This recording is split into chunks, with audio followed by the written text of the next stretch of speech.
नेता यदि पार्लियामेंट में किसी गंभीर विषय पर संवाद या सार्थक बातचीत के बजाय भौंडे विद्वेष भरे स्वांग करने लगें, तो इसे क्या समझें? पार्लियामेंट तो संवाद की जगह है, फिर वहां नाटक नौटंकी क्यों? आखिर संवाद और चर्चा से इतना दुराव क्यों? यह शायद इसलिए कि चर्चा के दौरान अपनी बात रखने के लिए उनके पास कोई पॉइंट नहीं है। इन कृत्यों से तो उनकी हताशा, निराशा झलकती है। ऐसा लगता है कि उनके पास कोई ठोस तर्क नहीं है जिससे वे अपनी बातों को मनवाने में सफल हो सकें। तो फिर रास्ता क्या है?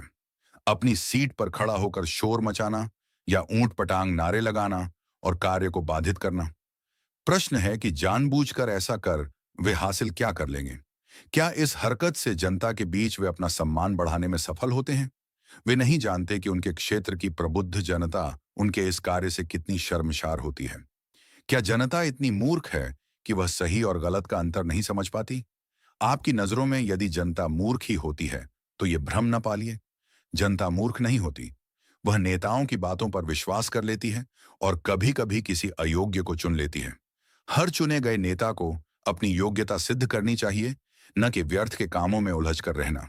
अगर आप ये मानकर चल रहे हैं कि लुभावने वादों, भावनात्मक मुद्दों, जाति, धर्म, खूब प्रचार या दबंग छवि के सहारे मतदाताओं को पुनः प्रभावित कर लेंगे और फिर से जीत जाएंगे, तो याद रखिए, इस बार कुछ भी काम नहीं आएगा। जनता अपना निर्णय बदलना अच्छी तरह जानती है। वो आपको पहचानती है। इस बार इतना ही। हमसे जुड़ने के लिए धन्यवाद।